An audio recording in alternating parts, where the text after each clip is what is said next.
Yes, 10th class students, see the question number first. The Quit India movement marked a decisive phase in India's struggle for independence. Explain the statement with key features. So now students 10th class, this is the question from the history chapter, Nationalism in India, second chapter. So now student, in this question you have to explain when the Quit India movement was started and who started this movement, and now the different developments and the phases in the Quit India movement, you also explain it. And the Quit India movement marked a decisive phase in India's struggle for independence. So in this question, student, firstly you have to write the introduction about the when it was started, by whom it was started, and in between the development phases, and how the Quit India movement now marked a decisive phase of India's struggle for independence. तो आपने इस question को इस तरीके से explain करना है. That will be the long question of 5 marks. और now students, quit India movement है, नॉन कॉपरेशन मूवमेंट है, खिलाफत मूवमेंट है, रौलक टैक्स, Satyagraha, civil disobedience movement, and the 3 phases of civil disobedience movement, that all you have to do properly in this chapter nationalism in India. तो इसमें आपको ये questions, सारे ही questions बहुत अच्छे से करने हैं. जनरली ये क्वेश्चन 5 मार्क्स के लॉन्ग क्वेश्चंस आते हैं. Question number 2, the local governments are an essential part of federalism. Explain the role of panchayat and municipalities in Indian federalism. तो students, first of all in this question again you have to explain, आपको explain करना है कि what is the meaning of federalism. पहले तो ये बताइए कि फेडरलिज्म है क्या, किसे कहते हैं federalism. Directly don't throw the answer, सीधा डायरेक्ट आंसर ना लिखिएगा. पहले आप बताइए कि फेडरलिज्म क्या है, किसे कहते हैं फेडरलिज्म, और हाउ द लोकल गवर्नमेंट्स. जब फेडरलिज्म का आपने पावर शेयरिंग का सिस्टम बता दिया, उसके बाद आप ये बताएंगे कोई मेन क्वेश्चन कि local governments are an essential part of federalism का एसेंशियल पार्ट है. कैसे है फेडरलिज्म का एसेंशियल पार्ट लोकल गवर्नमेंट, और explain the role panchayati raj system और म्यूनिसिपैलिटीज इन सिटीज़ और टाउन्स में इंडियन फेडरलिज्म के कंसर्न में उसको आप बताएंगे. क्लियर. तो इस तरीके से आप अपने आंसर को एक्सप्लेन करेंगे. फेडरलिज्म किसे कहते हैं, क्या है फेडरलिज्म, लोकल गवर्नमेंट कैसे एसेंशियल पार्ट फेडरलिज्म का है, और role of panchayati raj system और म्यूनिसिपैलिटीज का इंडियन फेडरलिज्म में उनकी क्या भूमिका है.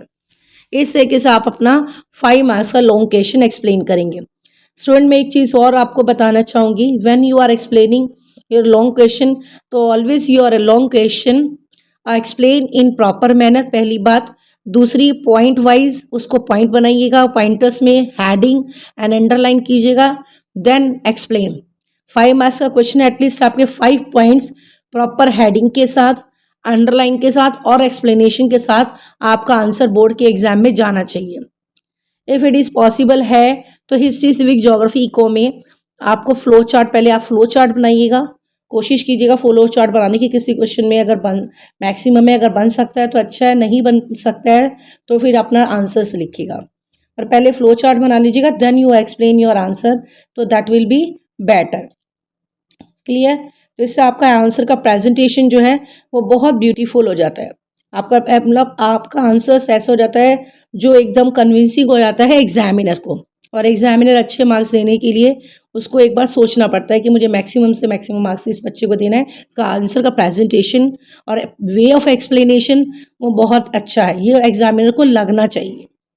Question number 3, protection of human rights is an outcomes of democracy. Explain how democracy safeguards human rights.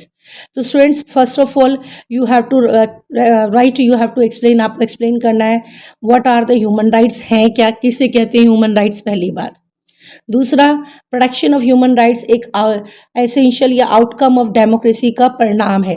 कैसे वो डेमोक्रेसी का एक आउटकम है, परिणाम है ह्यूमन राइट्स का प्रोटेक्शन. तो how explain how the democracy safeguards human rights, और हमारा डेमोक्रेटिक सिस्टम कैसे हमारी ह्यूमन राइट्स का सेफगार्ड है या कैसे उनकी सेफ्टी या उनकी प्रोटेक्शन करता है, ये भी आपको एक्सप्लेन इस तरीके से करना है. पहले आपको बताना है कि ह्यूमन राइट्स हैं क्या, प्रोटेक्शन ऑफ ह्यूमन राइट्स एक essential part of outcome of democracy है, और किस तरीके से हमारा डेमोक्रेटिक सिस्टम हमारी ह्यूमन राइट्स को सेव करता है. स्टूडेंट नेक्स्ट स्लाइड में आपको मैं क्वेश्चन नंबर 4 के बारे में बताती हूँ। सी the question number 4, 10th class students.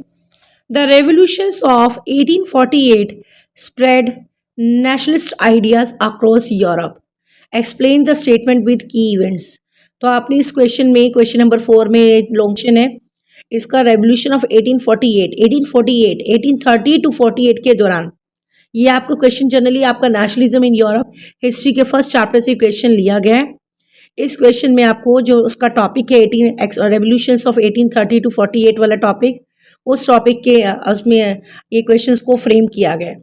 The revolution of 1848 spread nationalistic ideas across the Europe. Explain the statement with की इवेंट्स। तो स्टूडेंट्स आपने इस क्वेश्चन में जो रेवोल्यूशंस हुए यूरोप में 1830 टू 1848 के दौरान, कैसे नेशनलिस्टिक आइडियाज पूरे यूरोप में इस दौरान 1830 टू 48 के दौरान रेवोल्यूशनरीज जो आइडियाज़ है कैसे पूरे यूरोप में उनका एक्सपेंशन हुआ, वो फैले, आपने ये बताना एक तो इस क्वेश्चन में। और दूसरे उसके साथ जो भी की इवेंट्स हुए इस दौरान 1848 के दौरान यूरोप में, नेशनलिस्टिक मूवमेंट्स के दौरान, रेवोल्यूशंस के दौरान, वो सारे की इवेंट्स भी आपको एक्सप्लेन करने हैं। ये आपका लॉन्ग क्वेश्चन है, 5 मार्क्स का लॉन्ग क्वेश्चन है, समटाइम ये 3 मार्क्स में भी आता है। अब now student see the question number 5। Nationalism led to the unification of Germany and Italy. Justify the statement with suitable arguments. तो स्टूडेंट इस क्वेश्चन में आपको nationalism led to the unification of Germany and Italy. Unification का मतलब होता है एकीकरण, Germany और इटली का एकीकरण या जर्मनी इटली का यूनिफिकेशन, ठीक है। कैसे नेशनलिज्म उसको सपोर्टिव रहा, नेशनलिज्म ने कैसे सपोर्ट किया यूनिफिकेशन ऑफ जर्मनी और इटली का, उसके स्टेटमेंट को आपने जस्टिफाइड करना है विद सुटेबल आर्ग्यूमेंट्स के साथ, पॉइंट्स के साथ। तो इस क्वेश्चन को आपने इस तरीके से एक्सप्लेन करना है। बेसिकली इस क्वेश्चन में आपको जर्मनी यूनिफिकेशन में, इटली यूनिफिकेशन में हूवर द मीन्स दौरान, उस दौरान के जो भी लीडर्स थे उनका क्या रोल था, कौन सी उस समय एसोसिएशंस बनी थी जर्मनी में, इटली में, वो भी आपको बतानी है, लीडर्स नेम भी बताने हैं, और नेशनलिज्म का क्या योगदान रहा यूनिफिकेशन ऑफ जर्मनी और इटली में। ये सारे पॉइंट्स को लेकर आपको एक्सप्लेन करना है क्वेश्चन नंबर 5 को। ये 5 मार्क्स का क्वेश्चन है student. Question number 6। Power sharing is essential to avoid social conflicts. Justify the importance of power sharing in a multi-ethnic society. तो स्टूडेंट फर्स्ट ऑफ ऑल इस क्वेश्चन में आपको मीनिंग ऑफ पावर शेयरिंग बताना है कि power sharing का exactly meaning क्या होता है, ठीक है। डायरेक्टली आपको आंसर नहीं लिखना, पहले आप पावर शेयरिंग बताएंगे, एग्जामिनर को क्लियर करेंगे कि what is the basic meaning of power sharing, what do understand by the power sharing. After that आप अपने ओरिजिनल क्वेश्चन पर आएंगे कि पावर शेयरिंग जो है एक एसेंशियल पार्ट है, and then to avoid social conflicts को कैसे पावर शेयरिंग अवॉइड करता है, सोशल कॉन्फ्लिक्ट्स को, सोशल कॉन्ट्राडिक्शंस को, और justify the importance of power sharing. और उसके साथ में आपने पावर शेयरिंग को, पावर शेयरिंग की जो इम्पोर्टेंस है, उसका जो सिग्निफिकेंस है मल्टी एथनिक सोसाइटी के अंदर, जैसे इंडिया का है, इंडिया हमारा एक कंट्री है, एक ऐसा डेमोक्रेटिक कंट्री है जो मल्टी एथनिक सोसाइटी भी है हर कंट्री में, इंडिया में। तो उस कंसर्न में पावर शेयरिंग की क्या इंपॉर्टेंस है आपने ये भी बतानी है। क्वेश्चन नंबर 7, ये आपका ज्योग्राफी चैप्टर का है, रिसोर्सेज मिनरल्स वाले चैप्टर का क्वेश्चन प्रिपेयर किया है, फ्रेम किया है। Petroleum is a non renewable resource with strategic importance, discuss its role. तो student this is also a very important question, और मैप से भी रिलेटेड इसमें क्वेश्चंस आते हैं मिनरल रिसोर्सेज के अंदर, जैसे कोल है, राइट, पेट्रोलियम है, उसके देन इसके अलावा जो भी मेटल्स हैं, बॉक्साइट है, एल्युमिनियम है, कोल बेल्ट है, इस तरह के क्वेश्चंस आपके मैप वर्क में, मैप प्रैक्टिस में वाले क्वेश्चन नंबर 37 में भी आपको लोकेट करने आते हैं। मिनरल रिसोर्सेज मेटालिक फॉर्म से रिलेटेड क्वेश्चंस और नॉन मेटालिक फॉर्म से रिलेटेड क्वेश्चंस, ठीक है। ऐसी ज्योग्राफी का एग्रीकल्चर वाला चैप्टर है, उसमें food crops and cash crops, food crops के एरियाज को लोकेशन करना आता है मैप में, और then cash crops means commercial crop से रिलेटेड से जितने भी आपके कॉमर्शियल क्रॉप से रिलेटेड जो भी क्रॉप्स हैं उन एरियाज को लोकेट करना मैप में आता है। तो स्टूडेंट ये वाला क्वेश्चन नंबर 7 जो आपका मिनरल रिसोर्स से रिलेटेड है। Petroleum is a non renewable resource and with strategic importance. तो स्टूडेंट फर्स्ट ऑफ ऑल इस क्वेश्चन में आपने देखा है नॉन रिन्यूएबल रिसोर्स लिखा हुआ है। तो पहले आप एग्जामिनर को यू हैव टू क्लियर, आपको क्लियर करना है व्हाट इज रिन्यूएबल रिसोर्स और what is non renewable resource. 1-2 line में आपको डेफिनेशन पहले रिन्यूएबल बतानी है, फिर नॉन रिन्यूएबल की डेफिनेशन बतानी है और इसके लिए एक फ्लो चार्ट बना लें बेसिकली, तो ज़्यादा अच्छा है। रिसोर्सेज हेडिंग दे के and 1 part renewable and second part non renewable, flow chart बना के देन रिन्यूएबल एक्सप्लेन कीजिएगा, देन नॉन रिन्यूएबल एक्सप्लेन कीजिएगा और फिर आप अपने मेन क्वेश्चन पे आइएगा कि petroleum is a non renewable resource with strategic importance. ये एक नॉन रिन्यूएबल रिसोर्स है और इसकी स्ट्रैटेजिक मतलब इस पेट्रोलियम की, इस नॉन रिन्यूएबल रिसोर्स की क्या इंपॉर्टेंस है हमारे लिए, इसके रोल को बेसिकली आपने एक्सप्लेन करना है। क्वेश्चन नंबर 7 में आपने इस तरीके से प्रॉपर एक्सप्लेन करना है, थोड़ा उसका फ्लो चार्ट बना के प्रॉपर इसका एक्सप्लेन कीजिएगा, ठीक है। तो स्टूडेंट ये क्वेश्चन नंबर 4, 5, 6 और 7 का मैंने आपको वेज बताया कैसे आपने एक्सप्लेन करना है। One more point students very important कि लॉन्ग क्वेश्चन 5 मार्क्स और 3 मार्क्स में आपने यही देखना है कि अपने आंसर्स को प्रॉपरली आपने एक्सप्लेन करना है। पहली बात, आपको डायरेक्टली आंसर को थ्रो नहीं करना है, पहले किसी वर्ड का जो मीनिंग है, जैसे पावर शेयरिंग है, नॉन रिन्यूएबल वर्ड आया है, ऐसे आपका नेशनलिज्म वर्ड आया है, आपने बेसिक उनकी मीनिंग को बताना है, उसको क्लियर करना है एग्जामिनर को, then have to explain the basic question, ठीक है। एंड देन पॉइंट वाइज आपने हेडिंग वाइज अंडरलाइन करके अपने आंसर को एक्सप्लेन करना है, ना कि 1, 2, 3, 4, 5 पॉइंट्स लिखकर 5 लाइन में आंसर को ख़त्म किया। Don't expect from the examiner कि वो 5 आउट ऑफ 5 या 4.5 आपको आंसर मार्क्स दे देगा। जब तक कि आपका आंसर प्रॉपरली आपको according to the means demand of the question आपका आंसर प्रॉपरली एक्सप्लेन्ड नहीं है, प्रॉपर हेडिंग के साथ, प्रॉपर टॉपिक के साथ, तो आपको प्रॉपर मार्क्स नहीं एग्जामिनर देगा, ठीक है। 5 लाइन में 1 to 5 पॉइंट्स में आपने आंसर को लिख दिया, 5 लाइन में लिख के आंसर को ख़त्म कर दिया और आप एक्सपेक्ट करें कि आपको 4, 4.5 या 5 नंबर मिल जाए, वो कभी नहीं मिलेंगे, ठीक है। आपको because examiner needs a proper explanation of the question 5 marks के क्वेश्चन में, और 3 मार्क्स में भी लिटिल बिट आपको थोड़ा सा एक्सप्लेन करना होता है। हाँ, 2 मार्क्स के जो क्वेश्चंस होते हैं वहाँ आपको थोड़ा सा जो भी आपको मेन आंसर आपको 3-4 लाइंस में एक्सप्लेन करना होता है, लेकिन 5 मार्क्स के क्वेश्चन में प्लीज़ ये मिस्टेक नहीं कीजिएगा जो जनरली बच्चे अभी भी एग्जाम में कर रहे हैं। जो मैंने भी कॉपीज चेक कर रही हूँ, मैं खुद सोशल साइंस टीचर हूँ, आई ऑल्सो वॉच दिस। ये मिस्टेक अभी प्लीज़ इसको रिपीट नहीं कीजिएगा। मैं नेक्स्ट स्लाइड में आपको क्वेश्चन नंबर 8, 9, 10 के बारे में then I'll discussing with you. Yes, students, 10th class board students, see the question number 8.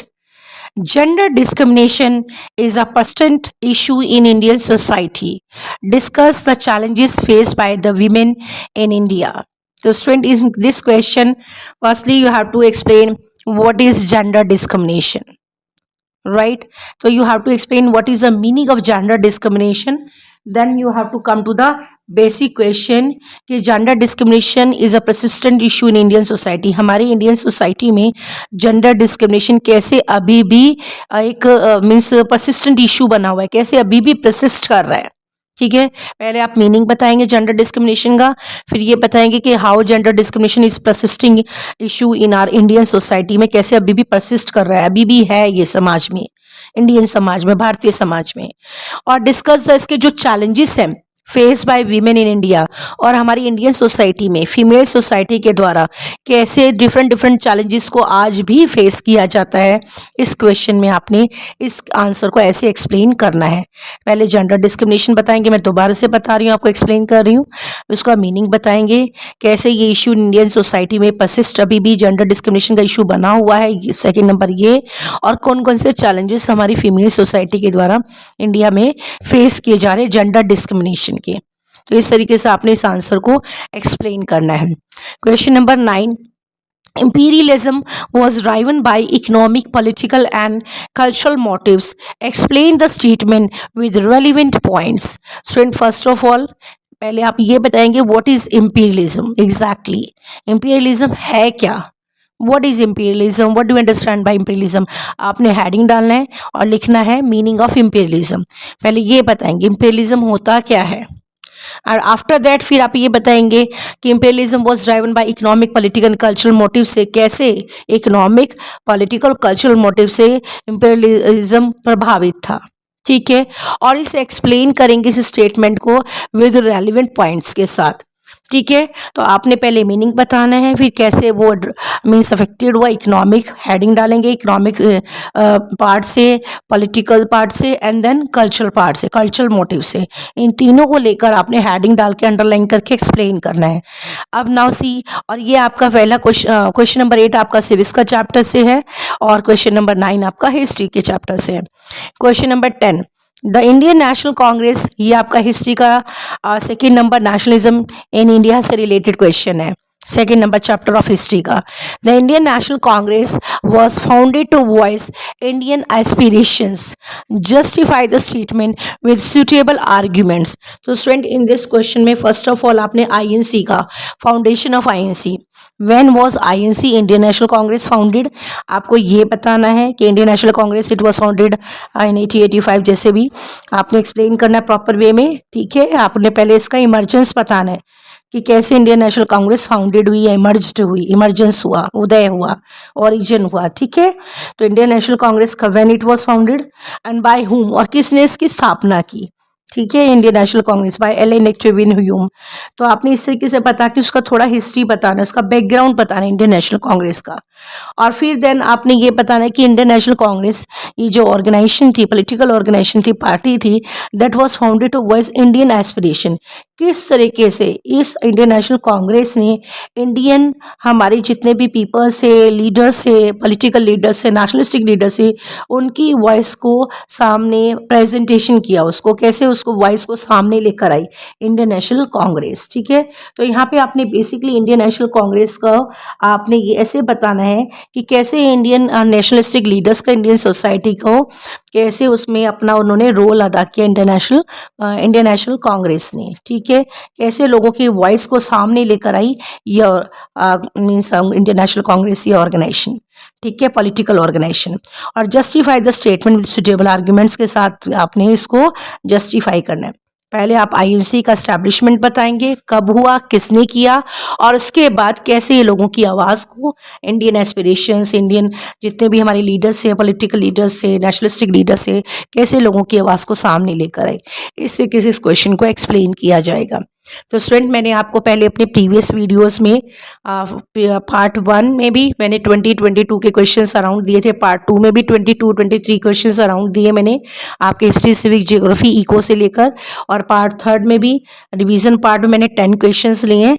Again अभी 2-3 डेज के गैप में मैं अगेन फिर 10-15 क्वेश्चंस आपके बोर्ड एग्जामिनेशन की रिवीजन के लिए प्रिपेयर करूंगी। और मेरे ये सारे questions are very very important है, जो मैंने लास्ट ईयर्स के सैम्पल पेपर PYQs को पूरा उनको पढ़कर देखकर, और जो भी एग्जाम हर साल जो हम बोर्ड के एग्जाम में जो भी क्वेश्चंस आते हैं पेपर में हम देखते हैं, उसके अकॉर्डिंग मैंने ये क्वेश्चंस प्रिपेयर करें, because I am also a social science teacher, all of you know that.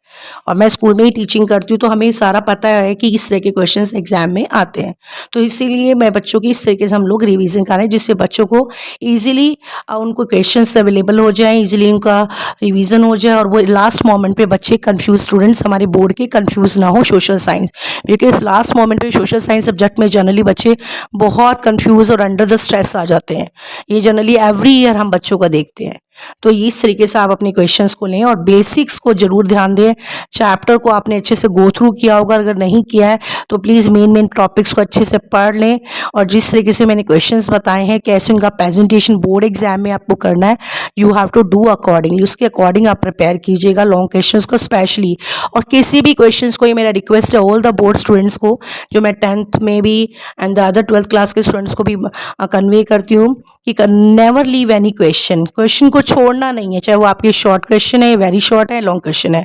At least आपने चैप्टर तो all of you read it, chapter तो सभी ने पढ़े हैं, ठीक है, उससे रिलेटेड आप क्वेश्चन को ध्यान से पढ़िएगा और according to the language of the question अपने आंसर को मोल्ड करके लिख दीजिएगा। एटलीस्ट आपको कुछ तो मार्क्स मिलेंगे rather than to leave the question। तो never leave any question, otherwise you will skip the marks, आपके मार्क्स skip हो जाएंगे, मिस हो जाएंगे। तो try to attempt whole paper 80 marks का SST का पेपर पूरा कंप्लीट अच्छे से करके आएगा और कॉन्फिडेंस के साथ, ठीक है स्टूडेंट। मैं नेक्स्ट वीडियो लेकर अभी आपके सामने फिर नेक्स्ट 10-15 क्वेश्चंस लेकर अगेन मैं आपको आऊँगी, और आपके बोर्ड एग्जाम तक मैं इस तरीके से आपका रिविजन कराऊंगी। Thank you students, thank you for watching my this video, And one more request to my all the board class students and my viewers, please subscribe and share and like my channel Digital Education by Meenakshi Kaushik. Thank you, students. Thank you.